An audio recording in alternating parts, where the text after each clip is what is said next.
ওরা গরু কাটা বন্ধ করে দিয়েছে, এখন এই গরু আর বিক্রি হবে না। তাহলে এদের বেকার খাবিয়ে কি করব? যেখানে নিজেরাই ঠিক মতো খেতে পায় না, সেখানে ওদের খাবার জোগান দেবো কিভাবে? এবার গরুগুলোকে ছেড়ে দিই। হ্যাঁ, তাড়িয়ে দাও। হাঁটো, চলো বাইরে। কুরবানির জন্য গরু কিনেছিলাম, এখন শুনছি গরু কাটতে দেবে না। তাহলে এই গরু কি করব? চলো এদের ছেড়ে দিই। बेबसी है ये क्या मजबूरियां हम पास है। সবাই গরু ছেড়ে দেওয়ায় গরুতে রাস্তা জাম হয়ে গেছে, যানবাহন চালানো এখন ঝুঁকির মধ্যে।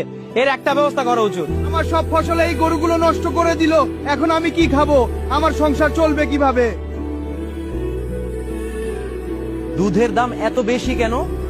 আমাদের দেশে গরু কাটা বন্ধ হওয়ায় কেউ এখন আর গরু চাষ করছে না, ফলে দুধ বাইরের দেশ থেকে আমদানি করতে হচ্ছে, সেজন্য দাম এত বেশি। মুসলমানদের টাইট দিতে গিয়ে একটা ভুল সিদ্ধান্ত নেওয়ার কারণে আজ সারা দেশের মানুষকে ভুগতে হচ্ছে। फिर भी